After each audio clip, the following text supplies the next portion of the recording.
السلام علیکم۔ میں یہاں سے جانا چاہتا ہوں۔ ایک نہ ایک دن جانا ہی ہے، پرنتو ابھی تمہیں آرام کی ضرورت ہے۔ پوری طرح ٹھیک ہو جاؤ تو چلے جانا۔ مرہم کا لیپ کرتے سادھو نے اس کی بات پر چونکے بغیر رسان سے جواب دیا، میرا ٹھیک ہونا اتنا ضروری نہیں ہے جتنا ان لوگوں تک پہنچنا ضروری ہے جو میری تلاش میں آس پاس بھٹکتے پھر رہے ہیں۔ اگر میں انہیں نہیں ملا تو وہ میری فیملی کو کوئی نقصان پہنچا سکتے ہیں۔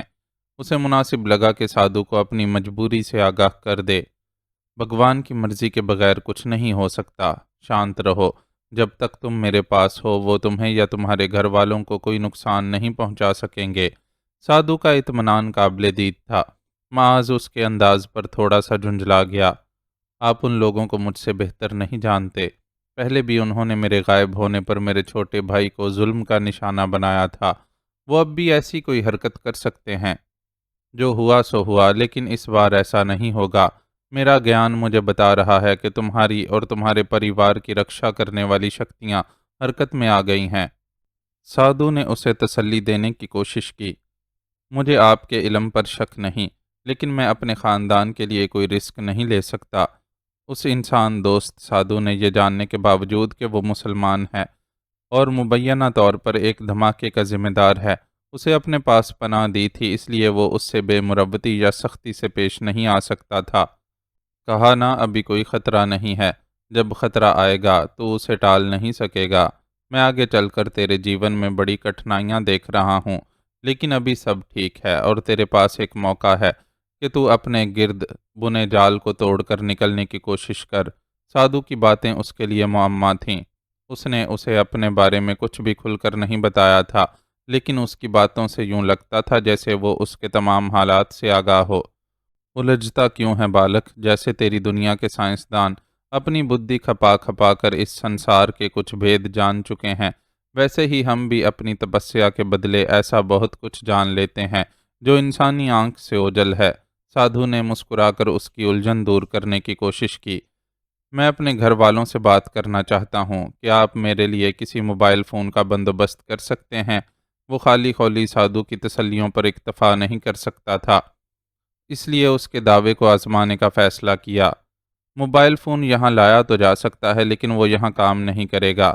میری کٹیا اور اس تہہ خانے میں کسی بھی طرح کی برقی، ریڈیائی یا مقناطیسی لہریں داخل نہیں ہو سکتی، اسی لیے تو تمہیں تلاش کرنے والے یہاں تک نہیں پہنچ سکے۔ سادھو کے کیے دعوے نے اسے ایک اور مسئلہ یاد دلایا۔ مجھے شک ہے کہ انہوں نے میرے جسم میں کہیں کسی مقام پر کوئی چپ یا ڈیوائس چھپا رکھی ہے۔ اپنے طور پر میں اسے تلاش کرنے کی جتنی کوشش کر سکتا تھا کر چکا ہوں، لیکن کامیابی حاصل نہیں ہوئی۔ آپ میری بے ہوشی کے دوران میرے جسم پر موجود زخموں پر مرہم لگاتے رہے ہیں۔ آپ بتائیں کہ کیا آپ کو کہیں ایسا کوئی کٹ وغیرہ دکھائی دیا ہے جس پر شک ہو؟ نہیں، ایسا کچھ نہیں ہے، پر تیری تسلی کو میں ایک بار پھر جانچ کر لیتا ہوں۔ سادھو نے اس کا جملہ پورا ہونے سے پہلے ہی مفہوم سمجھتے ہوئے اسے جواب دیا اور اپنے دونوں ہاتھ اس کے شانوں پر رکھ دیے۔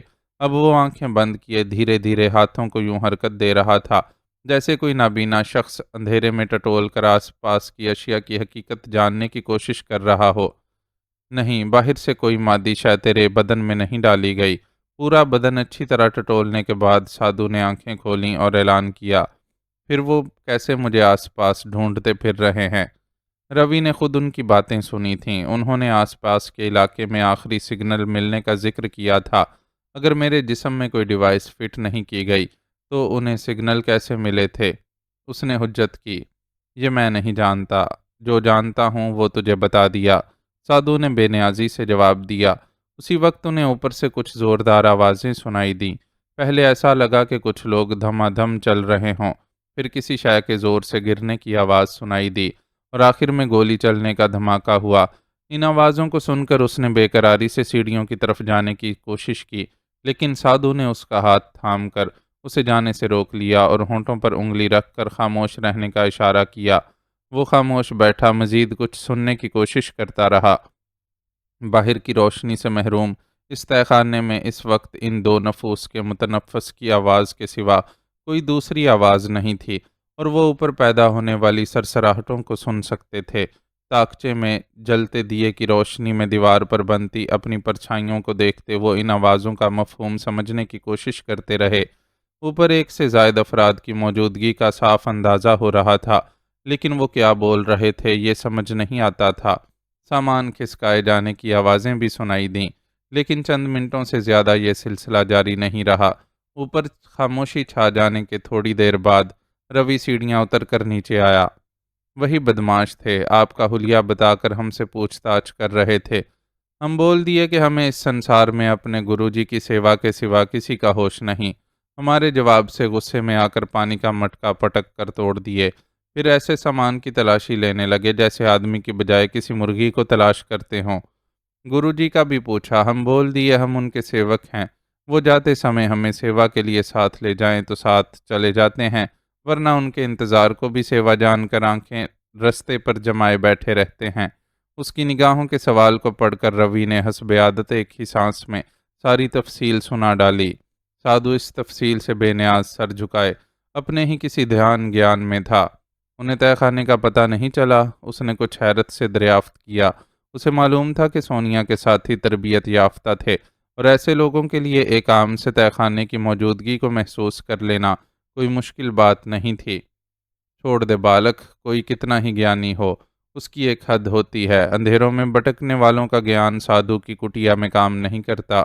سادھو نے اسے ٹوک دیا تو وہ مزید کوئی سوال کرنے کی جرت نہیں کر سکا۔ کچھ ایسا تھا اس سادھو میں کہ وہ خود کو اس کے احترام پر مجبور پاتا تھا۔ تھوڑا سمے صبر سے بتا لے، یہاں پھر میں خود تیرے نکلنے کا بندوبست کر دوں گا۔ بغیر بندوبست کے نکلے گا تو فوراً دھر لیا جائے گا۔ جیسا تجھے شک ہے ویسا نہیں ہے، لیکن کچھ تو ہے جو انہیں تیری سمت بتاتا ہے، اور وہ تیری تلاش میں یہیں آس پاس بھٹکتے پھرتے ہیں۔ سادھو اٹھ کر سیڑھیوں کی طرف جاتے ہوئے بولا تو اس کے لہجے میں گہری سوچ کا عکس تھا۔ حامد صاحب کہاں ہیں؟ ان سے بولو مجھے ان سے بات کرنا ہے۔ اس نے اپنے لیے ناشتہ لے کر آنے والے ملازم سے تہکمانہ لہجے میں کہا۔ وہ تو نہیں ہے میڈم، ان کی طبیعت کافی خراب ہے۔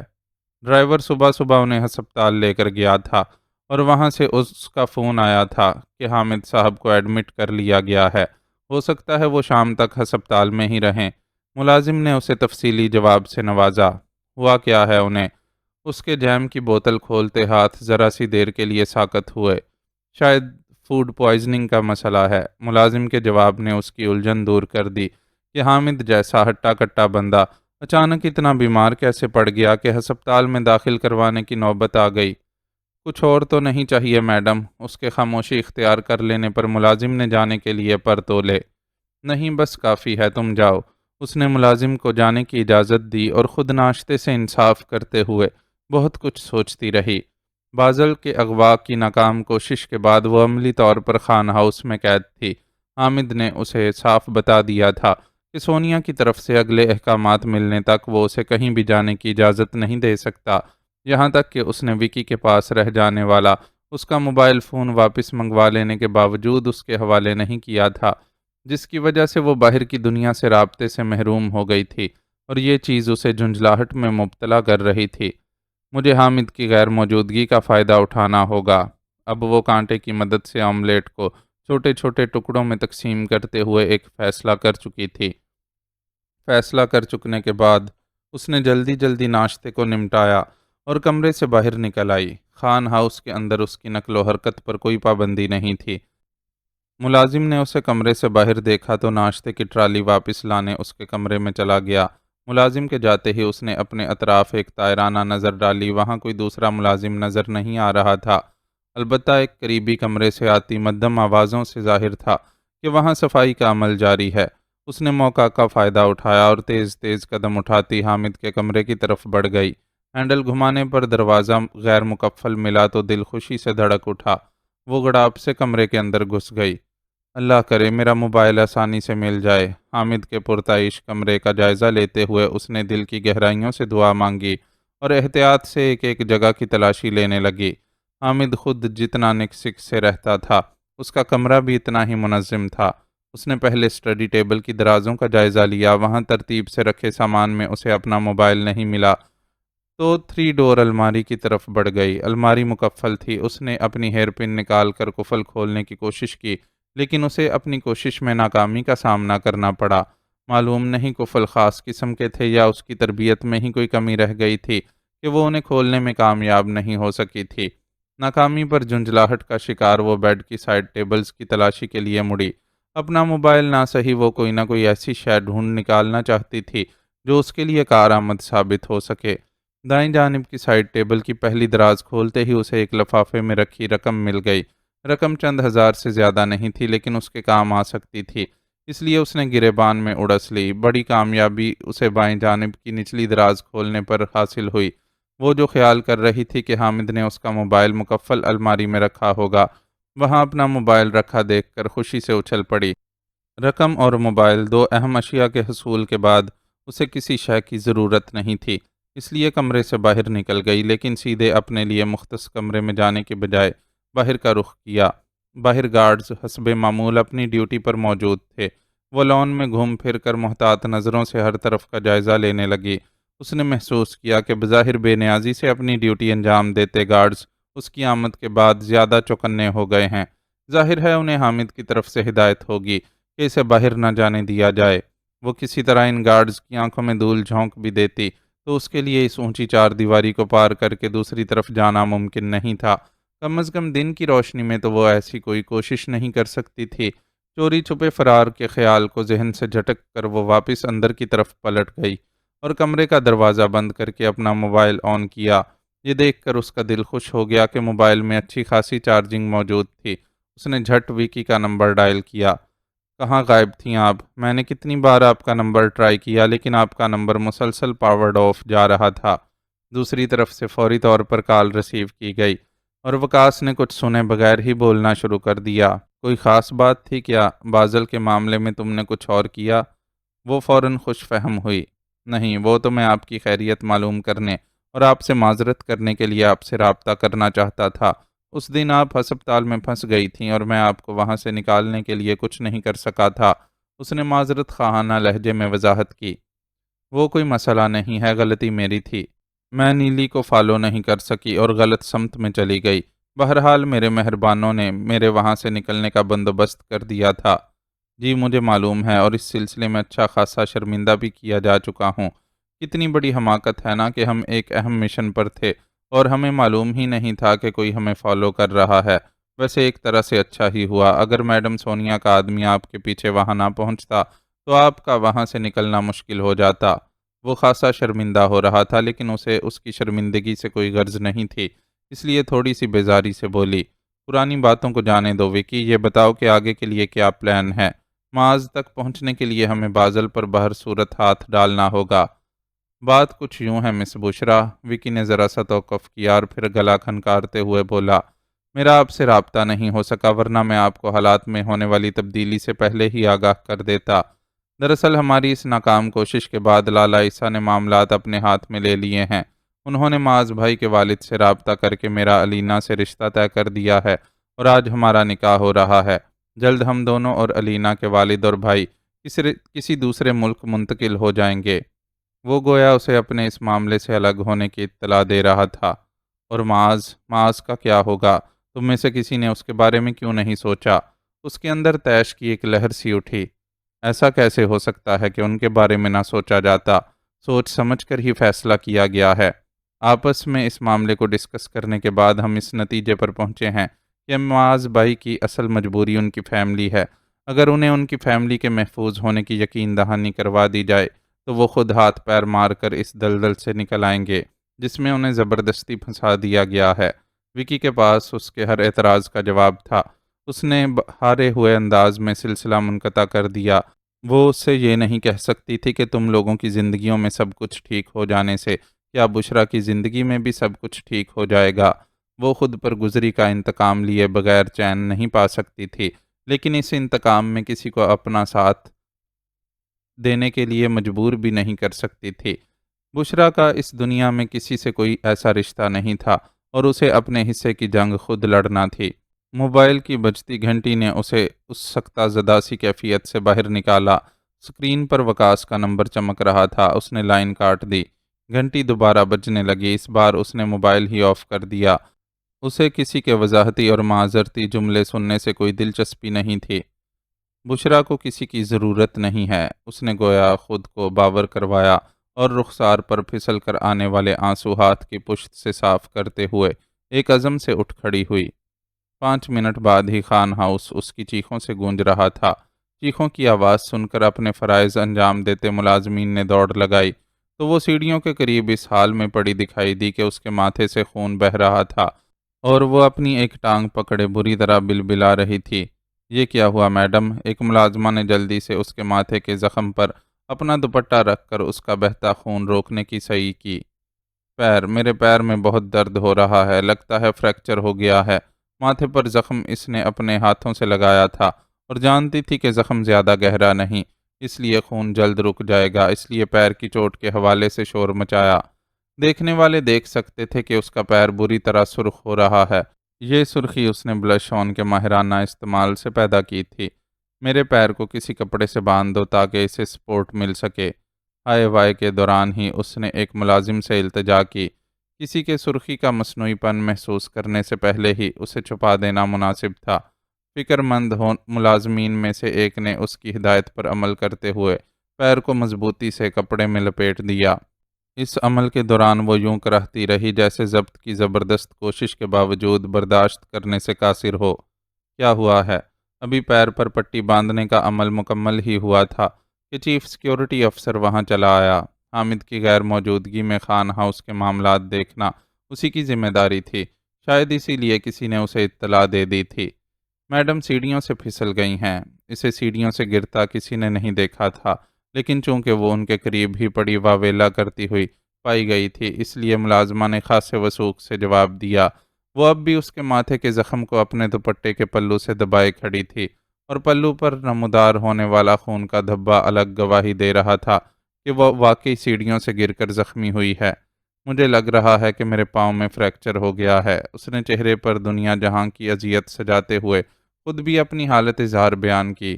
میں چیک کرتا ہوں۔ وہ اس کے قریب ہی بیٹھ گیا اور ہاتھ اس کے پیر کی طرف بڑھائے۔ نہیں، مجھے بہت درد ہو رہا ہے، چھونے سے اور بھی تکلیف ہوگی۔ اس نے فوراً واویلا مچایا۔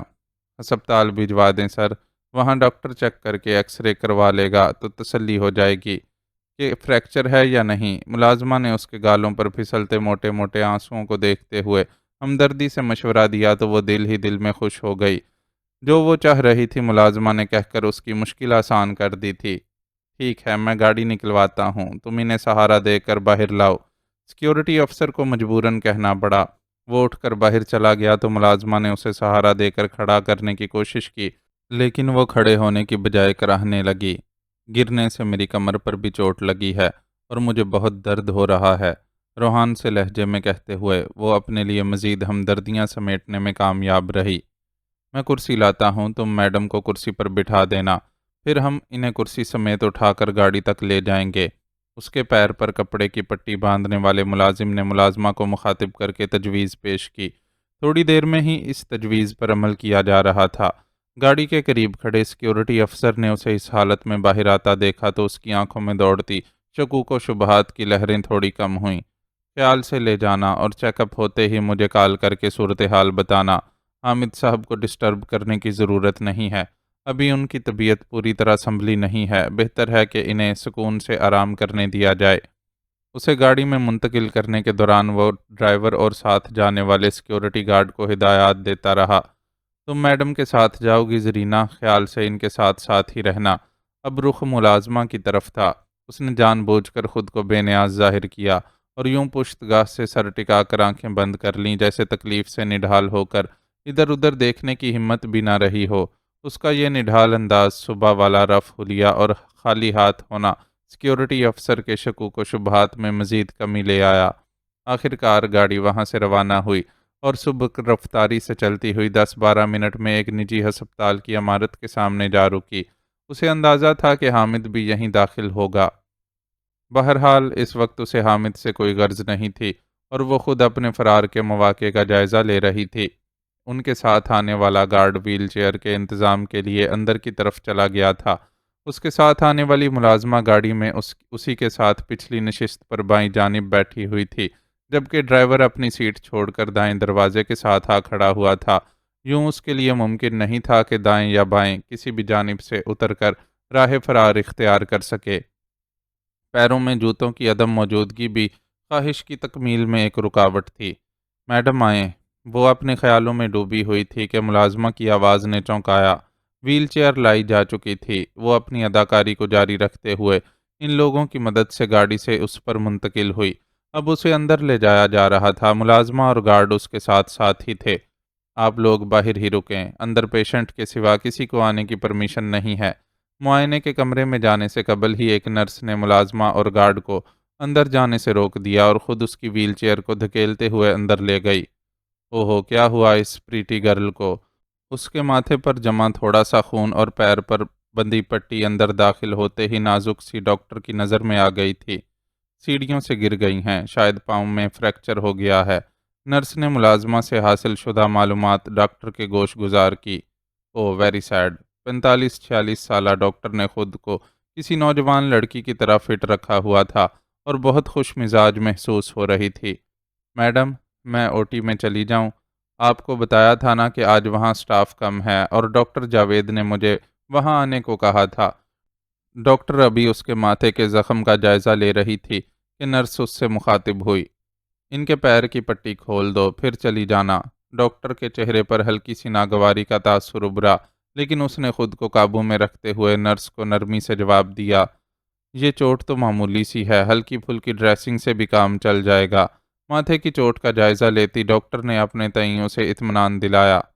جی، مگر میرے سر میں بہت درد ہو رہا ہے، کہیں کوئی اندرونی چوٹ تو نہیں لگ گئی؟ اس نے جان بوجھ کر تشویش کا اظہار کیا۔ اصل فکر تو اسے پیر کی طرف سے تھی۔ جس طرح اس نے ملازمین کو بیوقوف بنا لیا تھا، کسی پروفیشنل کو نہیں بنا سکتی تھی۔ اچھی بات یہ تھی کہ نرس بھی عجلت میں ہونے کے باعث زیادہ توجہ دیے بغیر پٹی کھول کر باہر نکل گئی تھی۔ ڈونٹ وری، چوٹ کی وجہ سے درد ہو رہا ہے، میڈیسن لینے سے ٹھیک ہو جائے گا۔ ڈاکٹر اس کی تشویش پر پہلے تھوڑا سا مسکرائی اور پھر سہولت سے اسے تسلی دی۔ آئی ایم سوری ڈاکٹر، مگر مجھے اطمینان ہے کہ آپ تکلیف سے زیادہ گھبراتی نہیں ہیں، اور ہسپتال میں ہونے کی وجہ سے آپ کو جلد ہی اچھا ٹریٹمنٹ بھی مل جائے گا۔ اسے کسی فیصلے تک پہنچنے میں زیادہ دیر نہیں لگی تھی، چنانچہ اچانک ہی کھڑے ہوتے ہوئے بولی اور کچھ نہ سمجھنے کے انداز میں ہکا بکا کھڑی ڈاکٹر کی کن پٹی پر ایک گھونسا جڑ دیا۔ اس اچانک افتاد پر ڈاکٹر چکرا کر گرنے لگی تھی، لیکن اس نے تیزی سے اسے تھام لیا اور ویل چیئر پر ہی بٹھا دیا۔ ڈاکٹر کے مکمل طور پر بے ہوش نہ ہونے کی وجہ سے اس موقع پر اسے ایک گھونسا مزید جڑنا پڑا تھا۔ اس کی بے ہوشی کا اطمینان ہو جانے کے بعد اس نے پھرتی سے پہلے کرسی کی پشت پر لٹکا ڈاکٹر کا سفید کوٹ پہنا، پھر اس کا دوپٹہ کھینچ کر اچھی طرح سر اور ماتھے پر لپیٹنے کے بعد میز پر رکھے ماسک اور گاگلز بھی چہرے پر سیٹ کر لیے۔ حلیے میں اتنی تبدیلی کے بعد اسے اطمینان تھا کہ سرسری نظر ڈالنے پر کسی کے لیے اسے شناخت کرنا آسان نہیں ہوگا۔ اپنے اس بحروب کو مزید پروٹیکشن دینے کے لیے اس نے ایک طرف ڈاکٹر کے شولڈر بیگ کا سارا سامان میز پر الٹ کر اسے کاندھے پر لٹکایا تو دوسری طرف اس کا اسٹیتھوسکوپ بھی ہاتھ میں تھام لیا۔ اب بس آخری چیز رہ گئی تھی۔ ڈاکٹر کے پیروں میں موجود سیاہ نرم سی پمپی کو اتار کر پہنتے ہوئے اس نے ایک بار پھر دل ہی دل میں اس سے معذرت کی اور خود کو کمپوز کرتے ہوئے باہر کا رخ کیا۔ پمپی اس کے پیروں میں معمولی سی ڈھیلی تھی، لیکن اس سے اتنا فرق نہیں پڑ رہا تھا کہ اسے چلنے میں دشواری پیش آتی۔ کمرے کا دروازہ کھول کر باہر نکلتے ہوئے پل بھر کے لیے اس کا دل زور سے دھڑکا، لیکن کسی قسم کی گھبراہٹ کا مظاہرہ کیے بغیر سیدھی چلتی چلی گئی۔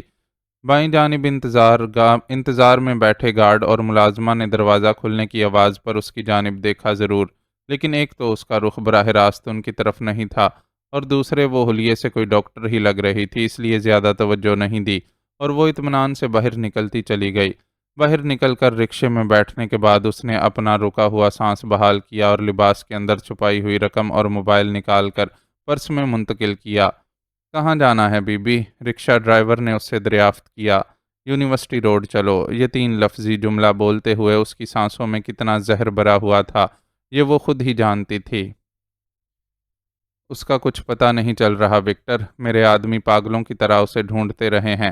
جس جگہ اس کی موجودگی کا آخری سگنل ملا تھا وہاں آس پاس کے سارے علاقے کو چھان مارا ہے، کئی لوگوں سے پوچھ تاچھ کی ہے، لیکن معاذ کا کوئی اتا پتہ نہیں چل سکا۔ سونیا اس وقت پروفیسر وکٹر سے ٹیلی فونک گفتگو کر رہی تھی اور اس کے لہجے سے ظاہر تھا کہ وہ معاذ کے لیے پریشان ہے۔ میں نہیں جانتا میڈم کہ وہاں کیا حالات ہیں، لیکن میں آپ کو ایک بات واضح طور پر بتا سکتا ہوں کہ سگنلز نہ ملنے کا مطلب ہے معاذ اب اس دنیا میں نہیں رہا ہے اور ہم اسے کھو چکے ہیں۔ یہ تم کیا کہہ رہے ہو پروفیسر؟ سگنلز نہ ملنے کی کوئی اور وجہ بھی تو ہو سکتی ہے۔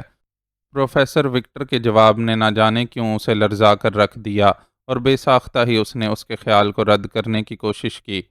آپ تمام حقائق کو جانتی ہیں میڈم، اگر ہم نے معاذ کے جسم میں کوئی چپ یا ڈیوائس فٹ کی ہوتی تو ہم سوچ سکتے تھے کہ اسے اس کے جسم سے نکال کر ضائع کر دیا گیا ہے یا وہ خود ہی کسی وجہ سے آؤٹ آف ورک ہو گئی ہے، لیکن یہاں معاملہ بالکل مختلف ہے۔ آپ کے پاس موجود ریسیور خاص معاذ کے دماغ سے نکلنے والی لہروں کو ریسیو کر کے اس کی لوکیشن شو کرنے کی صلاحیت رکھتا ہے اور اس وقت بھی کام کر سکتا ہے جب ٹارگٹ حالت نیند یا بے ہوشی میں ہو۔ وکٹر نے اس کے رد کے جواب میں تفصیلی دلیل دی۔ یہ سب مجھے پتا ہے، لیکن میرا ذہن معاذ کی موت کو قبول نہیں کر پا رہا۔ نہ اس کی ڈیڈ باڈی ملی ہے اور نہ ہی دوسرا کوئی کلو، وہ تو بس ایسے غائب ہو گیا ہے جیسے اچانک ہی دھواں بن کر فضا میں تحلیل ہو گیا ہو۔ اس بار سونیا کا لہجہ تھکا تھکا سا تھا۔ اس چیز نے تو میرے علاوہ میڈم ایکس کو بھی الجھن میں ڈالا ہوا ہے، لیکن میڈم کا خیال ہے کہ وہاں موجود آپ کی ٹیم نے 100% کارکردگی نہیں دکھائی اور کچھ نہ کچھ مس کر گئے ہیں جس کی وجہ سے معاذ تک رسائی نہیں ہو پائی۔ پروفیسر کا لہجہ کچھ خشک تھا۔ ایسی بات نہیں ہے پروفیسر، میں اس ٹیم کے ساتھ پہلے بھی کام کر چکی ہوں اور یہ لوگ ہمیشہ بہترین پرفارمنس دیتے ہیں۔ اس نے فوراً اپنی ٹیم کی حمایت کی۔ آپ کو جتنا اپنی ٹیم پر اعتماد ہے اس سے 10 گنا زیادہ میں اپنے کام پر بھروسہ کرتا ہوں۔ معاذ کی لوکیشن سے واقف رہنے کے لیے جو ٹیکنالوجی استعمال کی گئی ہے اس پر میں نے برسوں محنت کی ہے اور میں مکمل طور پر پر اعتماد ہوں کہ اگر یہ کام نہیں کر رہی تو اس کا صرف ایک ہی مطلب ہے اور وہ یہ کہ معاذ اب نہیں رہا۔ پروفیسر کو اس کی اپنی ٹیم کی حمایت پسند نہیں آئی۔ مجھے آپ کی قابلیت پر کوئی شک نہیں ہے پروفیسر، لیکن آپ جانتے ہیں کہ معاذ کی طرف سے ہم کبھی مطمئن نہیں رہے اور ہمیں ہمیشہ اس پر شک رہا ہے کہ وہ ہمیں ڈاج دے رہا ہے۔ اس نے جلدی سے وضاحت دے کر پروفیسر کا موڈ بحال کرنے کی کوشش کی۔ جو کچھ بھی ہے معاذ بہرحال آپ کی ذمہ داری تھا اور اسے کھو دینے پر آپ کو میڈم ایکس کے سامنے وضاحت دینے کے لیے تیار رہنا چاہیے۔ پروفیسر کے الفاظ اور انداز دونوں سے ظاہر تھا کہ اس کی ناراضگی اب بھی دور نہیں ہوئی ہے۔ دراصل اپنی اکلوتی بیٹی کی فلسطین میں ہلاکت کے بعد وہ بہت نازک مزاج ہو گیا تھا اور کبھی کبھی ایسے ہی رویے کا مظاہرہ کر جاتا تھا۔ سونیا نے اس سے مزید گفتگو کو وقت کا ضیاع جان کر سلسلہ منقطع کر دیا، لیکن وہ خود بہت الجھی ہوئی تھی اور اس کا ذہن کسی طور معاذ کی موت کو قبول کرنے کے لیے تیار نہیں ہو رہا تھا۔ سبھاش سے کہو مجھے معاذ نہ صحیح اس کی لاش ہی تلاش کر کے دے، ورنہ خود اس کا وہ انجام ہوگا کہ دیکھنے والے لرز جائیں گے۔ غصے اور شدید جھنجھلاہٹ کے عالم میں اس نے انٹرکام اٹھا کر حکم جاری کیا، لیکن سکون کسی صورت حاصل نہیں تھا۔ پروفیسر وکٹر کو تمہاری موت کا یقین ہے، لیکن میرا دل اس بات کو ماننے کے لیے راضی نہیں ہوتا۔ ادھر سے ادھر ٹہلتے ہوئے اس نے تصور میں معاذ کو مخاطب کیا اور پھر خود ہی چونک گئی۔ دل، بھلا دل کا کیا ذکر اس قصے میں نے تو ہمیشہ ہر فیصلہ دماغ سے کیا ہے۔ میری تربیت میں دل کی سننے اور ماننے کا تو کوئی عنصر شامل ہی نہیں ہے۔ یہ ایک نئی الجھن تھی جس نے اسے گھیر لیا تھا۔ معاذ کوئی پہلا نوجوان نہیں تھا جسے اس کی صلاحیتوں کی بدولت اس کی تنظیم نے اپنے مقاصد کے حصول کے لیے استعمال کرنے کے لیے شکار کیا تھا۔ وہ ماضی میں کئی بار کامیابی سے یہ شکار کھیلتے رہے تھے، بس فرق تھا تو صرف اتنا کہ معاذ شکار ہو جانے اور ان کے جال میں پھڑپھڑانے کے باوجود انہیں ان کے مطلوبہ نتائج نہیں دے سکا تھا۔ شک یہی تھا کہ ان ناکامیوں کے پیچھے اس کے اپنے ارادے کا دخل تھا، لیکن کوئی حتمی ثبوت بھی حاصل نہیں کیا جا سکا تھا۔ میڈم ایکس کی رائے کے مطابق معاذ اب تک شکار کیے گئے نوجوانوں میں سب سے زیادہ باصلاحیت تھا، اس لیے اگر انہیں اسے اپنے ڈھب پر لانے کے لیے کچھ زیادہ وقت لگ رہا تھا تو یہ کوئی اتنا بڑا مسئلہ نہیں تھا۔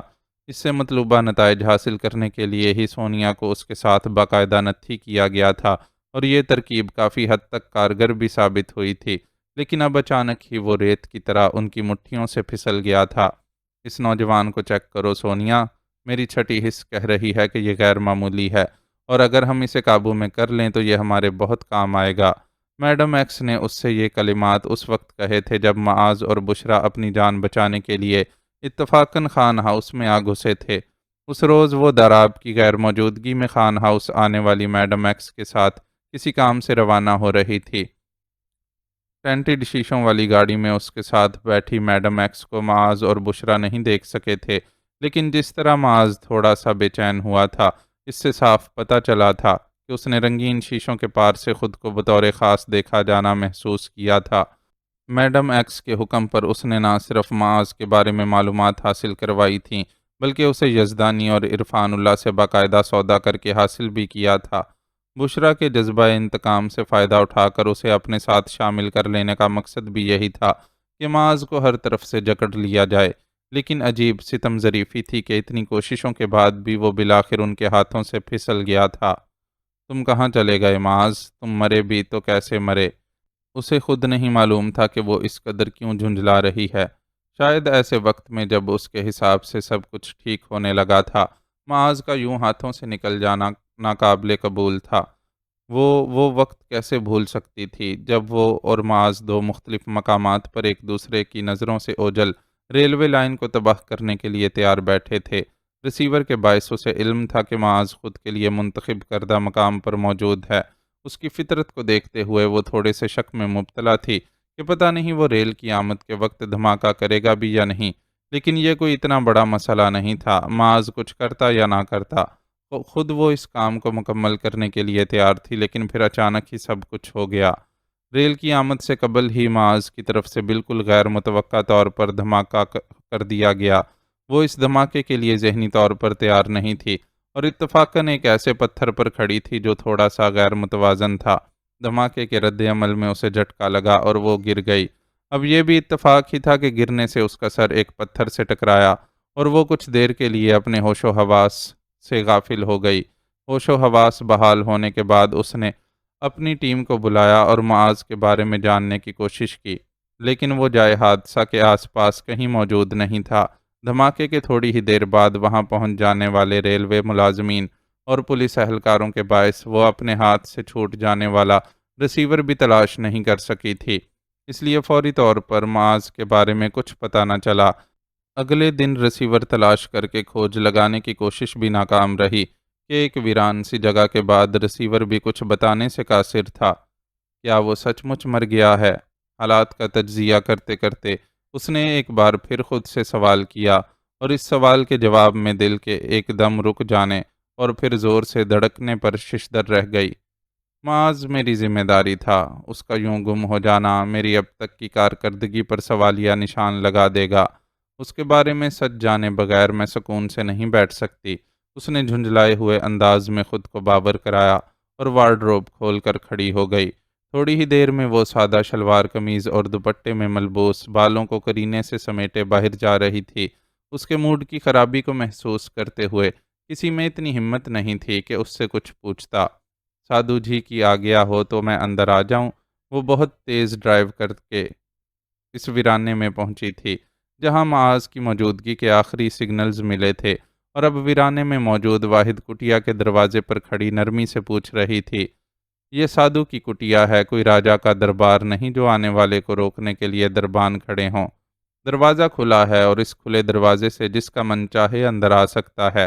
اس کی صدا کا بھاری آواز میں جواب دیا گیا تو وہ سر پر دوپٹہ جمائے ہوئے اندر داخل ہو گئی۔ اندر کھچڑی بالوں اور داڑھی والا سادھو سوکھی روٹی کا ایک ٹکڑا ہاتھ میں تھامے اسے پانی میں ڈبو ڈبو کر کھانے میں مصروف تھا۔ اس نے دونوں ہاتھ جوڑ کر سادھو کو پرنام کیا اور خود خاموشی سے ایک کونے میں بیٹھ گئی۔ سادھو اس کی موجودگی سے بے نیاز پورے انہماک سے پانی میں روٹی ڈبو کر کھانے میں مصروف رہا۔ وہ اپنی جگہ بیٹھی کنکھیوں سے کٹیا کا جائزہ لیتی رہی۔ ایک کونے میں رکھا چولہا، گنتی کے چند برتن، دیوار کے ساتھ لپیٹ کر رکھی گئی دو چٹائیاں، اور دائیں طرف پڑی مکمل اور نامکمل کھجور کی چھابڑیوں کا چھوٹا سا ڈھیر۔ سادھو کی کٹیا میں موجود کل اسباب کا جائزہ لینے میں اسے 1 منٹ کا وقت بھی نہیں لگا۔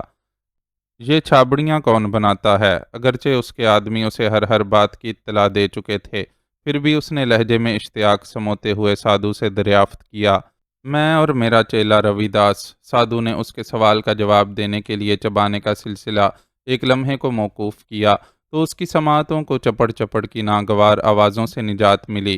روی شاید کہیں گیا ہوا ہے، آس پاس کہیں دکھائی نہیں دیا۔ چھابڑیاں بیچنے کو گیا ہے، سادھو نے مختصر جواب دیا، اور وہ یہ جواب پہلے ہی سے جانتی تھی۔ اس کے آدمیوں نے کٹیا کی نگرانی کرنے کے ساتھ ساتھ روی کا باقاعدہ تعاقب کر کے ان لوگوں کے بارے میں مکمل رپورٹ فراہم کی تھی، اور اس رپورٹ کے مطابق وہ لوگ کسی طور مشکوک دکھائی نہیں دیتے تھے۔ یہ چھابڑیاں بہت خوبصورت ہیں۔ وہ اپنی جگہ سے اٹھ کر اس ڈھیر کے پاس آ بیٹھی اور ایک چھابڑی اٹھا کر بظاہر اس کا جائزہ لینے لگی، لیکن اس کی نظریں آس پاس کا بھی جائزہ لے رہی تھیں۔ کوئی تہہ خانہ، کوئی خفیہ راستہ، اس کا تربیت یافتہ ذہن ہر امکان پر غور کر رہا تھا۔ اپنی سمسیا بتا سندری، بتا کہ وہ کیا ہے جو تجھے سادھو کی کٹیا میں لے آیا ہے۔ پورے انہماک سے سوکھی روٹی کا وہ ٹکڑا کھانے کے بعد سادھو نے پیالے میں بچ رہنے والا پانی پیا اور پہلی بار اس کی طرف متوجہ ہوتے ہوئے اسے مخاطب کیا۔ میرا شوہر کھو گیا ہے سوامی جی۔ پچھلے دنوں جو ریل کی پٹڑی پر دھماکہ ہوا تھا وہ اس کے بعد سے غائب ہے۔ کہنے والے کہتے ہیں وہ زندہ نہیں ہے، پر میرا دل یہ ماننے کو تیار نہیں ہوتا۔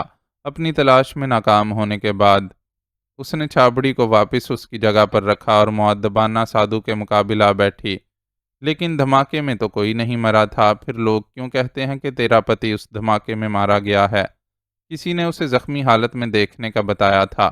میں نے سارے ہسپتالوں سے معلوم کروا لیا، وہ کہیں نہیں ملا، لیکن لوگ کہتے ہیں کہ اس کے لوٹ کر نہ آنے کا یہی مطلب ہے کہ وہ زندہ نہیں ہے۔ زندہ ہوتا تو لوٹ کر میرے پاس ضرور آتا، بھلا میرے جیسی بیوی کو چھوڑ کر کوئی کیسے جا سکتا ہے؟ اس کے لہجے میں اپنے حسن کا زوم تھا۔ سادھو کے پاس کیا آشا لے کر آئی ہے؟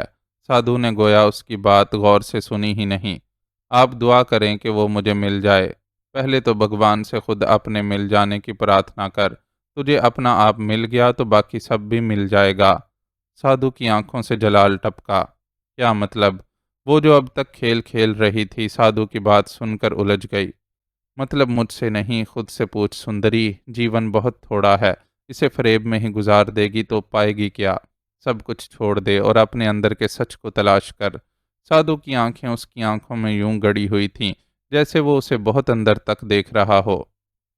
میں آپ کو پہنچا ہوا بندہ سمجھ کر آپ سے اپنے شوہر کی واپسی کی دعا کروانے آئی تھی، اور آپ نے جانے کیا باتیں شروع کر دی۔ اس کی الجھن جھنجھلاہٹ بن کر اس کے لہجے میں اتر آئی۔ تو خود کو پا لے تو تیرے اس بیچ کوئی رکاوٹ نہیں ہے، لیکن جب تک تو خود کو نہیں پائے گی تجھے یہ بھی پتہ نہیں چلے گا کہ تو اسے پانا بھی چاہتی ہے یا نہیں۔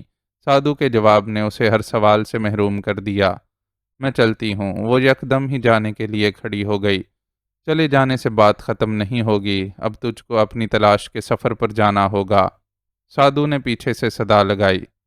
بہروپیہ لگتا ہے، اسٹوپڈ۔ الٹی سیدھی الجھی ہوئی باتیں کر کے لوگوں کا دماغ بھٹکانے کے بعد ان سے یقیناً پیسے بٹورتا ہوگا۔ گاڑی کا دروازہ کھول کر ڈرائیونگ سیٹ پر بیٹھتے ہوئے وہ تھوڑی سی مشتعل تھی اور اسی اشتعال کے سبب بلند آواز سے بڑبڑا رہی تھی۔ خراب موڈ کے باعث اس نے گاڑی بھی بہت رش سٹائل میں چلائی اور نتیجتاً واپسی کا سفر نسبتاً کم وقت میں طے کر کے اپنے ٹھکانے پر پہنچ گئی۔ میڈم آپ کہاں تھیں؟ آپ اپنا موبائل بھی ساتھ نہیں لے گئی تھیں؟ میں آپ سے کانٹیکٹ کرنا چاہ رہا تھا، لیکن گاڑی کے ٹریکر نے تمہیں بتا دیا ہوگا کہ میں کہاں گئی تھی، اس لیے اس سوال کو چھوڑو اور یہ بتاؤ کہ کیا پرابلم ہے۔ اس نے پہنچتے ہی خود سے سوال کرنے والے سبھاش کو جھاڑ دیا۔ پاکستان سے ایک بیڈ نیوز ہے میڈم۔ سبھاش فوراً بھیگی بلی بن کر اسے مؤدبانہ بتانے لگا۔ اس نے زبان کا استعمال کرنے کی بجائے محض بھویں اچکا کر سوالیہ انداز میں اس کی طرف دیکھا۔ معاذ کی فیملی غائب ہے؟ کیا مطلب؟ کیسے؟ مجھے تفصیل سے بتاؤ۔ وہ خبر سن کر چونک گئی۔ خاور احمد اور علینا کچھ روز سے ریگولر واک کے لیے جا رہے تھے۔ آخری بار وہ دونوں گئے تو واپس نہیں آئے۔ انویسٹیگیشن کرنے پر معلوم ہوا کہ انہیں ایک گاڑی میں بیٹھ کر جاتے دیکھا گیا ہے، لیکن گاڑی کا نمبر وغیرہ نہیں پتہ چل سکا۔ پارک کا سامنے والا سی سی ٹی وی کیمرہ بھی کئی دنوں سے خراب پڑا ہے، اس لیے اس سے بھی کوئی مدد نہیں ملی۔ اور سعد؟ اس نے بےتابی سے پوچھا۔ وہ ہسپتال سے اپنی یونیورسٹی کے لیے نکلا، لیکن وہاں پہنچا نہیں۔ سبھاش کی دی اطلاع نے اسے سر پکڑنے پر مجبور کر دیا۔ کون؟ معلوم کرو کہ وہ کون ہے جو ہمارے مقابل آ کر معاذ اور اس کی فیملی کی ہیلپ کر رہا ہے۔ وہ چیخ پڑی۔ ہو سکتا ہے یہ کوئی اور چکر ہو، سبھاش نے خیال آرائی کی۔ نہیں، کوئی اور چکر نہیں ہے، تم ٹائمنگ پر غور کرو، ادھر معاذ ہمارے ہاتھوں سے نکلتا ہے اور ادھر اس کی فیملی نظروں سے اوجھل ہو جاتی ہے۔ مطلب کوئی ہے جو اس سب کے پیچھے ہے اور ہمیں اسے تلاش کرنا ہوگا۔ اس نے شدت سے سبھاش کے خیال کو رد کیا۔ معاذ کو تو شاید مردہ۔ سبھاش نے کچھ کہنا چاہا لیکن اس نے اس کی بات کاٹ دی۔ نہیں، وہ مرا ہوتا تو اس کی لاش ہمارے سامنے آ جاتی۔ میں وکٹر کی ایجاد کے بل بوتے پر اس خبر کو سچ نہیں مان سکتی۔ اس کے غصیلے انداز کی وجہ سے سبھاش کو مزید کچھ کہنے کی ہمت نہیں ہو سکی۔ میں میڈم سے بات کرتی ہوں، پھر دیکھیں گے کہ ہمیں اب کیا کرنا ہے۔ سبھاش کی خاموشی نے اسے اپنے رویے کا احساس دلایا تو ذرا سنبھل کر آرام سے بولی اور تیز تیز قدموں سے چلتے ہوئے اپنے لیے مختص کمرے کی طرف بڑھ گئی۔ سجل ادا سائیں، ضبط کے باوجود اس کے ہونٹوں سے ایک سسکی نکل گئی جس نے عالم شاہ کو تڑپا کر رکھ دیا۔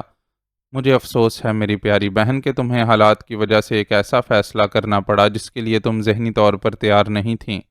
مجھے آپ سے کوئی شکایت نہیں ہے ادا، اس نے خود کو تیزی سے سنبھالا۔ اگر تمہارے تحفظ کا مسئلہ نہیں ہوتا تو میں خود بھی اتنا بڑا فیصلہ ایسی ہنگامی بنیادوں پر کرنے کے لیے تیار نہیں ہوتا، لیکن تمہارے اور بچے کی زندگی کے تحفظ کے لیے ایسا کرنا ناگزیر تھا۔ وہ جیسے اس کے سامنے صفائی پیش کر رہا تھا۔ میں جانتی ہوں ادا، بابا سائیں نے بھی اس فیصلے کو وقت کی ضرورت قرار دیا تھا، اسی لیے میں نے نکاح نامے پر دستخط کر دیے، لیکن مجھے دکھ ہے کہ اس موقع پر آپ اور بابا سائیں میرے سر پر ہاتھ رکھنے کے لیے موجود نہیں تھے۔ وہ ایک بار پھر اپنی اداسی کو چھپانے میں ناکام رہی۔ اس بات کا تو مجھے بھی افسوس ہے، لیکن شکیل بھائی نے جان بوجھ کر مجھے نکاح کے وقت کے بارے میں نہیں بتایا۔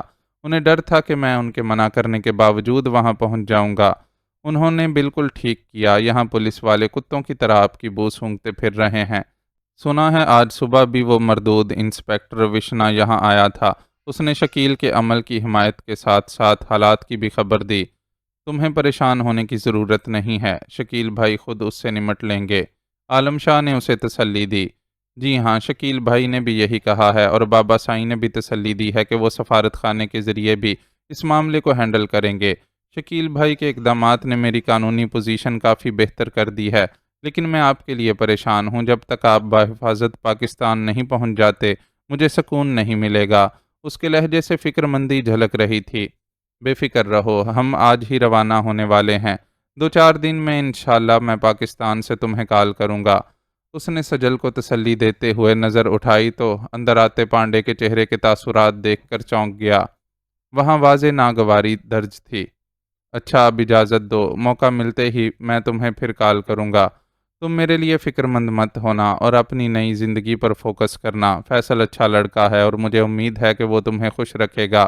وہ ایک محبت کرنے والے بھائی کی حیثیت سے سجل کی زندگی میں آ جانے والی اس اچانک تبدیلی کے لیے فکر مند تھا، اس لیے نصیحت کے ساتھ ساتھ اسے اچھی امید بھی دلا رہا تھا۔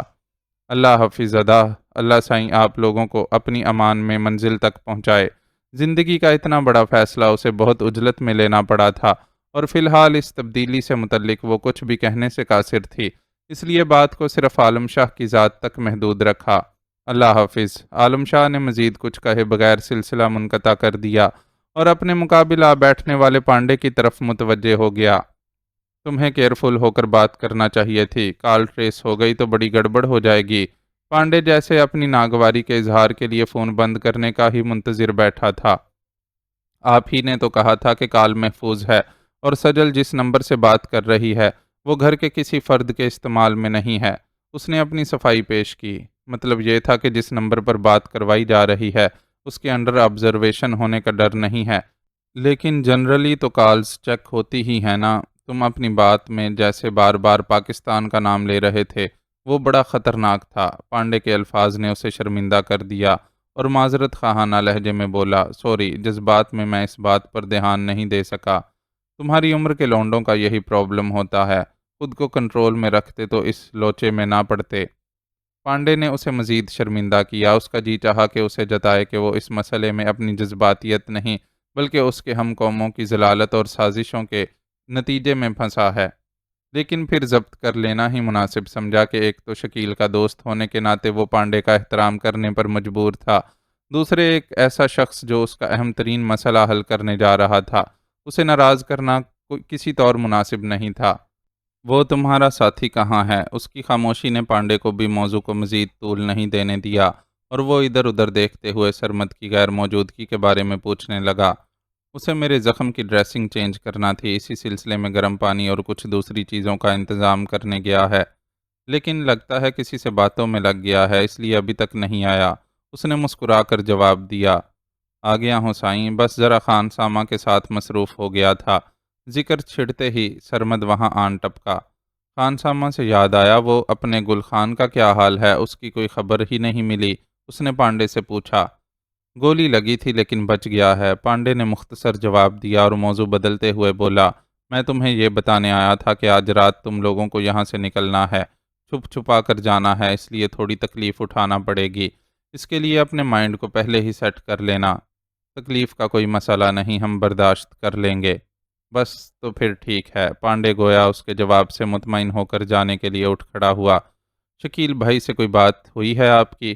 جانے سے پہلے کیا وہ ہم سے ملنے آئیں گے؟ اس نے ذرا اضطراب سے پوچھا۔ شکیل سے ملاقات ہو جاتی تو وہ سجل کے سلسلے میں ان سے تھوڑی بات کر لیتا۔ لاڈلی بہن کو دیار غیر میں چھوڑ کر جاتے ہوئے اس کا دل بے چین سا تھا اور خود کو درپیش سفر کی مشکلات سے زیادہ سجل کی فکر تھی۔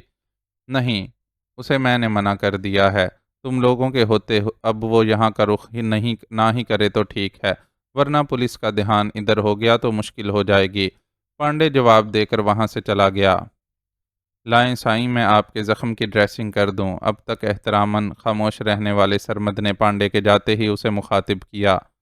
ہنکارہ بھرتے ہوئے وہ خاموشی سے سرمد کے ساتھ تعاون کرنے لگا۔ زخم تقریباً بھر گیا ہے، کوئی بے احتیاطی نہیں ہوئی تو 2-4 دن میں بالکل ٹھیک ہو جائے گا۔ پٹی کھول کر زخم کی صفائی کرتے ہوئے سرمد نے تبصرہ کیا۔ حالات غیر یقینی تھے، لیکن اس کی وفاداری اور جانثاری ویسی کی ویسی ہی تھی۔ اپنی ذات سے بے پرواہ وہ ہر آن اس کی فکر میں مبتلا رہتا تھا۔ اب بھی نہایت توجہ سے اپنا کام نمٹا کر اسے کچھ دیر آرام کرنے کا مشورہ دیا اور خود باہر نکل گیا۔ دوبارہ کھانے کے وقت اس سے ملاقات ہوئی تو عالم شاہ کو پتہ چلا کہ وہ کچن میں خان سامہ کے ساتھ مصروف رہا اور اپنے ہاتھ سے اس کے لیے بھنی ہوئی مچھلی تیار کی ہے۔ یہ سب کرنے کے بجائے تمہیں بھی کچھ دیر آرام کرنا چاہیے تھا۔ پانڈے صاحب بتا چکے ہیں کہ سفر آرام دہ نہیں ہوگا۔ اس کی کارکردگی جان کر عالم شاہ نے خفگی کا اظہار کیا۔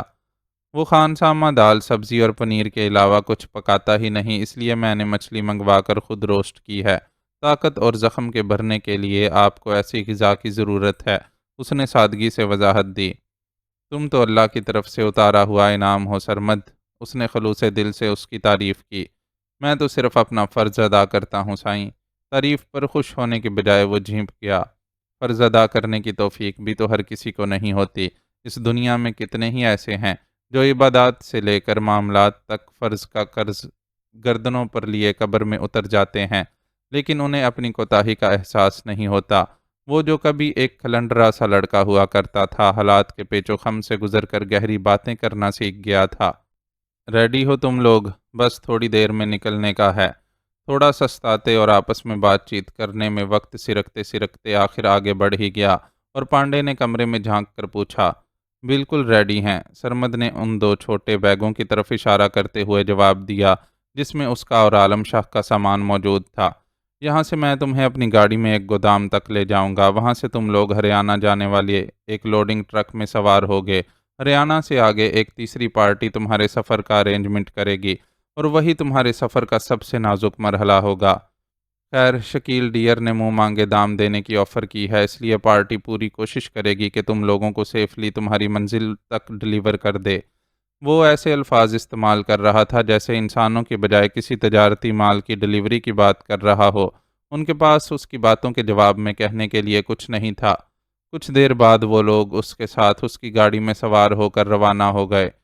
گاڑی کے رنگین شیشوں کے پار اس شہر کے مناظر پھیلے ہوئے تھے جہاں قدم رکھتے ہی انہیں مصائب نے گھیر لیا تھا۔ اجالا جانے کیسی ہوگی اور سنیل کے مرنے کا سن کر اس پر کیا گزری ہوگی۔ عالم شاہ کو جانے کیوں وہ بے مہر حسینہ یاد آئی جس کی وجہ سے وہ حالات کے اس گرداب میں پھنس کر رہ گئے تھے۔ سیاہ رنگ اس پر کتنا جچتا ہے، اور بال، وہ تو بالکل اسی کی طرح بے قابو اور نٹ کھٹ ہیں۔ فیصل کی مہندی والے روز کا اس کا بنا سنورا روپ یاد آیا۔ شولڈر کٹ بال کوشش کے باوجود پوری طرح جوڑے میں قید نہیں ہو سکے تھے، اور شرارتی لٹیں آزاد ہو کر اس کے رخساروں اور پتلی گردن کے ساتھ ہٹکیلیاں کر رہی تھیں۔ نہ سوچو اس ظالم کے متعلق جس کے دل میں تمہارے لیے نفرت اور حقارت کے سوا کچھ نہیں ہے۔ اس نے اس کے خیال سے ہونٹوں پر بکھرنے والی مسکراہٹ کو لب بینچ کر روکا اور خود کو ہی ٹوکنے لگا۔ 15-20 منٹ میں ہی وہ سفر طے کر کے گودام تک پہنچ گئے۔ پانڈے گاڑی کو اندر تک لے گیا اور گودام کا دروازہ بند کر دیا گیا۔ سب ریڈی ہے؟ پانڈے نے گاڑی سے نکل کر اس بھدے اور سانولے آدمی سے پوچھا جو ان کی آمد کے ساتھ ہی ٹرک کے پاس سے ہٹ کر دوڑا آیا تھا۔ یس باس، سب ایک دم پرفیکٹلی ریڈی ہے، اس نے زور و شور سے ہاتھ اور سر ہلاتے ہوئے جواب دیا۔ گڈ، پانڈے نے اسے سراہا اور ان دونوں کی طرف رخ کر کے بولا، یہ چنکی ہے، یہ اس ٹرک کا ڈرائیور ہے جس میں تم لوگ ہریانہ تک جاؤ گے۔ آ جاؤ صاحب، آپ لوگوں کے واسطے ایک دم جھکاس جگہ ریڈی کر دی ہے، زیادہ پریشانی نہیں ہوگا۔ تعارف کے جواب میں انہیں اپنی طرف متوجہ ہوتا دیکھ کر چنکی نے خوش اخلاقی کے مظاہرے کے طور پر اپنے پیلے دانتوں کی نمائش کی۔ اوکے بائے، ہمارا ساتھ بس یہیں تک تھا۔ پانڈے نے مسافے کے لیے ان کی طرف ہاتھ بڑھایا تو وہ اس سے باری باری ہاتھ ملا کر چنکی کے پیچھے ٹرک کی طرف بڑھ گئے۔ ٹرک میں نیچے سے لے کر اوپر تک گتے کے کارٹن بھرے ہوئے تھے۔ ان کارٹنز میں کیا تھا انہیں اس کا علم نہیں تھا، اور نہ ہی فی الحال اس طرف توجہ دینے کی فرصت تھی۔ وہ اپنے سفری بیگ سنبھالے خاموشی سے کارٹنز کے درمیان چھوڑے گئے خلا سے گزر کر ٹرک کے اندرونی حصے میں داخل ہو گئے۔ اندر اتنی جگہ چھوڑی گئی تھی کہ دو آدمی آرام سے ٹانگیں پھیلا کر بیٹھ سکتے تھے۔ بیٹھنے کی جگہ پر ایک پتلا سا کارپٹ کا ٹکڑا ڈال دیا گیا تھا۔ ادھر تھوڑی سی گھٹن ہوگی پر ایسی بھی نہیں کہ بندے کے پران ہی چلے جائیں۔ چنکی نے انہیں وہاں شفٹ کرتے ہوئے مطلع کیا اور ساتھ ہی ایک بار پھر اپنے دانتوں کی نمائش کی۔ کوئی مسئلہ نہیں، ہم برداشت کر لیں گے۔ عالم شاہ نے اسے جواب دے کر قدم آگے بڑھا کر کارپٹ پر بیٹھتے ہوئے جواب دیا۔ اس کے اس اقدام کے بعد قدرے تشویش میں مبتلا سرمد کے لیے بھی پیچھے رہنا ممکن نہیں تھا۔ اس نے ایک کونے میں ایک کے اوپر ایک دونوں بیگ رکھے اور خود بھی سکڑ کر بیٹھ گیا۔ باقی مال بھی لوڈ کروائے، چنکی نے ہانک لگا کر کسی کو حکم دیا۔ تھوڑی دیر میں درمیانی خلا گتے کے کارٹنوں سے پر کیا جا چکا تھا۔ اب وہ اپنی مرضی سے وہاں سے نہیں نکل سکتے تھے۔ ہمارے پاس کوئی ہتھیار اور رابطے کا ذریعہ ہونا چاہیے تھا۔ کوئی مشکل آن پڑی تو اس قبر جیسی جگہ پر ہم کیا کریں گے؟ کارٹن رکھے جانے کے بعد وہاں اندھیرا سا ہو گیا۔ اس اندھیرے میں عالم شاہ کے حوالے کو دیکھتے ہوئے سرمد نے تبصرہ کیا، پہلے دھیان ہی نہیں آیا، اب جو ہے سو ہے۔ عالم شاہ نے شانے اچکا کر بے نیازی کا مظاہرہ کیا، لیکن سرمد کی بات اس کے دل کو لگی تھی۔ وہاں تو ان کے لیے روشنی اور پینے کے پانی تک کا بندوبست نہیں تھا۔ بہرحال اسی عالم میں سفر کا آغاز ہو گیا۔ گھٹن زدہ فضا میں طے ہونے والا وہ سفر خدشات سے پر تھا۔ شاید 2-2.5 گھنٹے گزرے ہوں گے کہ ٹرک ایک جھٹکے سے رکا۔ کیا ہوا ہے؟ سوال ذہنوں میں تھا، لیکن جواب دینے والا کوئی نہیں تھا۔ لفٹ پلیز، وہ یونیورسٹی کے سلور جوبلی گیٹ کی طرف جانے والے راستے پر کھڑی ہوئی تھی۔ جیسے ہی اسے مطلوبہ گاڑی نظر آئی، اس نے اسے لفٹ کا اشارہ دے کر روک لیا۔ حسب توقع گاڑی کا ڈرائیور ایک سمارٹ لڑکی کے اشارے پر رک گیا۔ مجھے بس اگلی چورنگی تک لفٹ چاہیے، امید ہے آپ کو زحمت نہیں ہوگی۔ وہ خوش تھی کہ اس کا مطلوبہ شخص گاڑی میں اکیلا ہے، ورنہ عام طور پر وہ کسی نہ کسی دوست کو اپنے ساتھ لے کر چلنے کا عادی تھا۔ زحمت کیسی، حسیناؤں کی خدمت تو عین راحت ہے۔ اس نے مسکراتے ہوئے اگلی نشست کے ساتھ والا دروازہ کھول دیا۔ Thank you so much, actually میری گاڑی خراب تھی، اس لیے میں پبلک ٹرانسپورٹ سے آئی ہوں۔ وہ خوشگوار لہجے میں بولتے ہوئے بے تکلفی سے اس کے برابر میں بیٹھ گئی۔ مجھے ایسا لگ رہا ہے ہم پہلے بھی آپس میں مل چکے ہیں۔ دبئی سے پاکستان واپس آ کر اس کے چہرے میں معمولی تبدیلیاں کی گئی تھیں، لیکن وہ تبدیلیاں ایسی نہیں تھیں کہ اس کی شخصیت کو مکمل طور پر تبدیل کر دیں، اس لیے سلطان بھی اسے دیکھ کر کھٹک گیا تھا۔ مجھے بھی آپ کے متعلق ایسا ہی فیل ہو رہا ہے۔ بشرا نے اسے ٹالنے کے بجائے اس کے خیال کی تصدیق کی، پھر اس کی طرف بغور دیکھتے ہوئے قدرے جوش سے بولی، ارے آپ وہی ہیں نا جو دبئی کے ایک شاپنگ مال میں اپنے دوست کے ساتھ ملے تھے؟ آپ کا دوست مجھے لیلا نامی رقاصہ سمجھ کر مجھ سے مخاطب ہوا تھا۔ بالکل میں وہی ہوں، اور تم مریم عرف میری ہو نا؟ خاصی چینج لگ رہی ہو۔ دبئی کے حوالے نے سلطان کی الجھن دور کر دی۔ ہاں، ایک فیشن میگزین کے لیے فوٹو شوٹ کروانا تھا، اور انہیں میرے چہرے میں کچھ چیزیں پسند نہیں آ رہی تھیں، تو ان کی ڈیمانڈ پر میں نے چھوٹی موٹی تبدیلیاں کروا لیں۔ اس نے شانے جھٹکتے ہوئے بے نیازی سے بتایا۔ زبردست، یعنی اس وقت میں ایک فیشن ماڈل کے ساتھ ہوں۔ سلطان کا موڈ ایک خوبصورت لڑکی کی سنگت کے باعث بہت خوشگوار ہو چکا تھا، اور وہ اس ساتھ کو طول دینے کے لیے گاڑی بہت آہستہ رفتار میں چلا رہا تھا۔ ابھی بس سٹارٹ ہی لیا ہے۔ دبئی بھی کام کے چکر میں ہی گئی تھی، وہاں سے نئے پروجیکٹ کے لیے جلدی میں کینیڈا واپس جانا پڑا، اس لیے تم لوگوں سے دوبارہ ملاقات کا موقع ہی نہیں مل سکا۔ چہرے پر آتی بالوں کی ایک لٹ کو کان کے پیچھے اڑستے ہوئے اس نے سلطان کو جواب دیا۔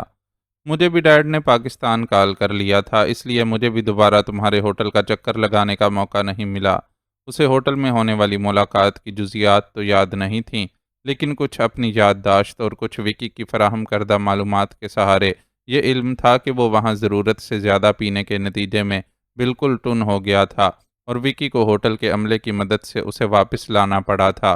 اس لیے کھسیاہٹ کی وجہ سے اس ذکر کو زیادہ طول نہیں دیا، اور بات کو بدلتے ہوئے بولا، تم پاکستان میں کیا کر رہی ہو؟ کیا کسی سے ملنے آئی ہو؟ ملنے ملانے کے لیے کس کے پاس اتنی دور آنے کی فرصت ہے؟ میں تو کسی اور چکر میں آئی ہوں، اس نے نخوت سے ناک سکیڑتے ہوئے جواب دیا۔ یہاں شوبز سے متعلق تو کسی کام سے نہیں آ سکتی، پھر کیسا چکر؟ سلطان متجسس ہوا۔ بس کچھ پراپرٹی کا معاملہ ہے، ڈیڈ کی کچھ زمین ہے یہاں، جس کی ویلیو سنا ہے بہت بڑھ گئی ہے۔ ڈیڈ بیزی تھے تو میں نے کہا کہ میں سیل کروا دیتی ہوں، لیکن یہاں آ کر پتہ چلا کہ اس زمین پر تو کسی نے قبضہ کر لیا ہے۔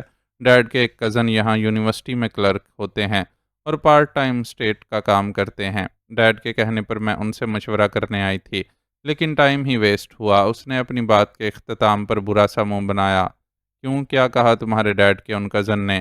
سلطان نے حسب توقع اس معاملے میں دلچسپی ظاہر کی۔ انہوں نے کہا کہ قبضہ گروپ بہت طاقتور ہے، اس لیے میں ان سے پنگا لینے کے بجائے زمین پر فاتحہ پڑھوں اور کینیڈا واپس لوٹ جاؤں۔ اس نے لہجے میں تلخی سموئے ہوئے جواب دیا۔ ارے واہ، کیا بات ہوئی! اگر تمہارے پاس پراپرٹی کی ملکیت کے پکے ثبوت ہیں تو تم دعویٰ دائر کر سکتی ہو۔ سلطان نے اسے مفت مشورے سے نوازا۔ میرے انکل کا خیال ہے کہ اس سے وقت اور پیسے کے ضیاع کے سوا کچھ حاصل نہیں ہوگا۔ یہاں معاملات قانون کے سہارے نہیں بلکہ طاقت کے سہارے طے ہوتے ہیں، اور ظاہر ہے یہاں مجھے سپورٹ کرنے والا کوئی نہیں ہے۔ مایوسی کا اظہار کرتے ہوئے وہ گاہے بگاہے سلطان کے تاثرات کا جائزہ بھی لے رہی تھی۔ وہ جانتی تھی کہ یہ موضوع ایسا ہے جس میں سلطان دلچسپی لیے بغیر رہ نہیں سکتا۔ میرے ہوتے ہوئے تم یہ نہیں کہہ سکتی۔ حسب توقع اس نے بنسی میں پھنسا چارہ نگل لیا۔ کیا مطلب؟ تم اس سلسلے میں کیا کر سکتے ہو؟ بشریٰ نے چونکنے کی اداکاری کی۔ ہم خود اس بزنس میں ہیں، اس لیے ایسے معاملات کو اچھی طرح سمجھتے ہیں۔ اس نے سینہ پھلا کر دعویٰ کیا۔ اگر تم میری کوئی مدد کر سکو تو میں تمہاری بہت شکر گزار ہوں گی۔ جواباً اس نے بھی خوشی کا مظاہرہ کیا۔ ایسا کرتے ہیں، کہیں بیٹھ کر تفصیل سے اس معاملے کو ڈسکس کرتے ہیں، پھر میں دیکھوں گا کہ کس طرح تمہاری مدد کی جا سکتی ہے۔ اگلی چورنگی بالکل قریب آ گئی تھی، اس لیے سلطان نے ملاقات کو مزید طول دینے کا انتظام کیا۔ اوکے، اسے تو اس کی بات ماننا ہی تھی۔ تم ایسا کرو، مجھے اپنے کسی ایسے بندے سے ملوا دو جو ایسے پھڈے نمٹانا جانتا ہو۔ میں اسے اس کام کے لیے مناسب پے بھی کر دوں گی۔ ریسٹورنٹ کی خوشگوار فضا میں بیٹھے اس نے سلطان سے فرمائش کی۔ میرے لوگ میرے دوستوں سے کام کی پیمنٹ لینے لگیں تو یہ میرے لیے ڈوب مرنے کا مقام ہوگا۔ تم تو بس اپنا مسئلہ بتاؤ اور سمجھو کہ کام ہو گیا، لیکن بہتر ہے کہ پہلے ہم کچھ کھا پی لیں۔ کام تو تمہارا ہو ہی جائے گا۔ اس نے فراخ دلی کا مظاہرہ کرتے ہوئے اچھا خاصا بڑا آرڈر دے دیا۔ تم بہت چارمنگ ہو، مجھے یقین ہے کہ تمہارا فوٹو شوٹ بڑا دھانسو قسم کا ہوگا۔ تمہاری طرف تو ویسے بھی کھل کر کام ہوتا ہے، اور یہاں کی طرح خواہ پابندیاں نہیں لگائی جاتی۔ اپنی مہربانیوں کے بدلے وہ اسے حق سمجھ رہا تھا کہ اس کے خد و خال کو اپنی ندیدی نگاہوں سے ٹٹول سکے۔ حسن پر پابندی لگانا قدرت کے ساتھ ناانصافی ہے۔ جب بنانے والے نے کسی کو اتنی فیاضی سے نوازا ہے تو اب پھر اس کی تخلیق کو سراہنے کے لیے قدردانوں کے روبرو پیش تو کیا ہی جانا چاہیے۔ اس نے جواباً انہی خیالات کا اظہار کیا جو سلطان جیسی ذہنیت کے بندے کو پسند آ سکیں۔ واہ واہ، کیا بات کہی ہے! میں تو کہتا ہوں حسن کی تعریف بھی خالق کی عبادت ہے۔ یہ سنجیدہ لوگ یوں تو خالق کی حمد و ثنا کی نصیحت کرتے ہیں، لیکن جب کسی دلربا کے حسن کو سراہا جائے تو خواہ مخواہ فتوے لگانے لگتے ہیں۔ اپنی بات سے خود ہی لطف اندوز ہوتے ہوئے اس نے پھکو پن سے کہا لگایا۔ بشریٰ کو بھی اس کے ہم خیال ہونے کا ثبوت دینے کے لیے اس کہے میں شامل ہونا پڑا۔ کھانے پینے کا سلسلہ نمٹانے تک وہ اسی نوعیت کی گفتگو کرتا رہا۔ میرے پاس یہاں زیادہ دن رکنے کی گنجائش نہیں ہے، بہتر ہوگا کہ تم فوری طور پر مجھے اپنے اس آدمی سے ملوا دو۔ وہ میرا کام نمٹانے پر لگ جائے گا تو ہم سکون سے گپ شپ اور ملاقاتیں کرتے رہیں گے۔ موقع پا کر اس نے ایک بار پھر اپنا مدعا بیان کیا۔ اچھا، معلوم کرتا ہوں کہ وہ مل بھی سکتا ہے یا نہیں۔ ڈیڈ کی ناک کا بال ہے، اس لیے ذرا زیادہ ہی نخرے دکھاتا ہے۔ سلطان کو اس کے اصرار پر ناچار موبائل نکال کر اس پر ایک نمبر ڈائل کرنے پر مجبور ہونا پڑا۔ ہاں یار بازل، تم سے ایک کام ہے، میری ایک حسین و جمیل دوست کا مسئلہ ہے۔ آئی ہوپ کہ تم اس کی مدد کرنے میں خوشی محسوس کرو گے۔ سلطان نے فون پر بات کرتے ہوئے بازل کا نام لیا تو اس کا دل خوشی سے اچھل پڑا۔ توقع کے باوجود وہ 100% پر یقین نہیں تھی کہ سلطان اس کام کے لیے بازل کا ہی انتخاب کرے گا۔ بس تو پھر میں اسے تمہاری طرف لے کر آتا ہوں، تم اس کا مسئلہ سن لو اور دیکھ لو کہ اس کی کیا مدد کر سکتے ہو۔ خوبصورت لڑکی کے ذکر پر بازل نے یقیناً فوری ملاقات کی منظوری دے دی تھی، اس لیے سلطان نے اس سے کہا اور پھر فون بند کر کے اس کی طرف متوجہ ہوا۔ لو سمجھو، ہو گیا تمہارا کام، لیکن بدلے میں تمہیں مجھے اپنا ٹائم دینا ہوگا۔ ہم ڈنر ساتھ کریں گے اور اس کے بعد لانگ ڈرائیو پر چلیں گے۔ وہ یہ مطالبہ نہ کرتا تو اسے حیرت ہوتی، چنانچہ خود کو پرسکون رکھتے ہوئے مسکرا کر بولی، اتنی بڑی مدد کے لیے تو تم ہر چیز ڈیزرو کرتے ہو۔ ویسے بھی یہاں کون سا میرا کوئی گھر ہے جہاں گھر والے میرا انتظار کر رہے ہوں گے۔ تم جتنا چاہے میرا ٹائم لے لینا۔ اس کا جواب سلطان کے لیے بڑا حوصلہ افزا تھا۔ اس کی باتیں خوشی سے چر گئیں اور وہ شوخی سے بولا، چلو تو پھر تمہیں جلدی سے بازل سے ملوا دیتا ہوں تاکہ تمہاری بے چینی ختم ہو اور تم سکون سے میرے ساتھ وقت گزار سکو۔ بہت عقل مندانہ فیصلہ کیا ہے تم نے، وہ خوش ہو گئی۔ ایک مہم سی امید تو تھی کہ زمین جائیداد کے جھگڑے کا سن کر سلطان بازل سے رابطہ کرے گا، لیکن اتنی جلدی اس تک رسائی کا نہیں سوچا تھا، اور اب یہی چیز خوش کرنے کے ساتھ ساتھ تناؤ زدہ بھی کر رہی تھی۔ جن حالات میں وہ خان ہاؤس سے نکلی تھی، اپنے ساتھ ہتھیار لانے کا بھی موقع نہیں ملا تھا، اور بازل جیسے افریت کے روبرو بغیر ہتھیار کے جاتے ہوئے کچھ گھبراہٹ سی ہو رہی تھی۔ اگر مائنڈ نہ کرو تو ذرا مجھے ایک چیونگم تو لا دو، منہ کا ذائقہ کچھ عجیب سا ہو رہا ہے۔ گاڑی میں سلطان کے ساتھ سفر کرتے ہوئے اسے راستے میں آنے والا پان کا ایک کھوکھا نظر آیا تو ذہن میں آنے والے ایک خیال کے تحت اس نے فرمائش کی، نیور مائنڈ یار، ابھی لاتا ہوں۔ اس نے گاڑی کھوکھے سے کچھ فاصلے پر روکی اور اپنے تئیں کسی دھوکہ دہی سے بچنے کے لیے چابی نکال کر ساتھ لے گیا۔ وہ اس پر نظر جمائے بیٹھی تھی۔ جیسے ہی وہ کھوکھے پر موجود گاہکوں میں شامل ہو کر کھوکھے والے کے ساتھ مصروف ہوا، اس نے گلو کمپارٹمنٹ کھول کر دیکھا اور وہاں پسٹل موجود پا کر پھرتی سے اسے اپنے پرس میں منتقل کر لیا۔ انگریزی گانوں کا کلیکشن تو چیک کرواؤ اپنا، بغیر میوزک کے سفر کرنے میں بوریت ہو رہی ہے۔ سلطان چیونگم کا پیکٹ اور کچھ سپاریاں وغیرہ لے کر واپس آیا تو اس سے یہ چیزیں وصول کرتے ہوئے نئی فرمائش جڑ دی۔ مقصد بس اسے مسلسل مصروف رکھنا تھا۔ مجھے بھی انگلش میوزک بہت پسند ہے۔ جب میں اور کامی ساتھ ہوتے تھے تو تیز آواز میں میوزک سنتے تھے۔ اس کی فرمائش پوری کرنے کے لیے مصروف وہ بے ساختگی میں کامران کا ذکر چھیڑ بیٹھا۔ یہ کامی کون ہے؟ بشرا نے تجاہل برتتے ہوئے پوچھا۔ اپنا جگری یار تھا، کچھ عرصے پہلے عجیب و غریب بیماری کا شکار ہو کر اچانک ہی مر گیا۔ ڈیڈ نے اس کی موت کا غم غلط کرنے کے لیے ہی تو مجھے دبئی بھجوایا تھا۔ کامران سے اس کی دوستی اتنی پرانی تھی کہ اچھا خاصا خود غرض اور مطلب پرست ہوتے ہوئے بھی وہ اس کی کمی محسوس کرتا تھا۔ سمجھو ہماری ملاقات کا بہانہ تھا، اس نے ایک ادا سے کہا۔ ہاں یہ تو ہے، کامی کی موت تم جیسی حسین لڑکی سے ملنے کا بہانہ بن گئی۔ اس کی ادا پر فریفتہ ہوتا وہ پل میں دوست کی جدائی کا غم بھول گیا۔ معزز ناظرین و سامعین، لائک، کمنٹس اور شیئر ضرور کریں، شکریہ۔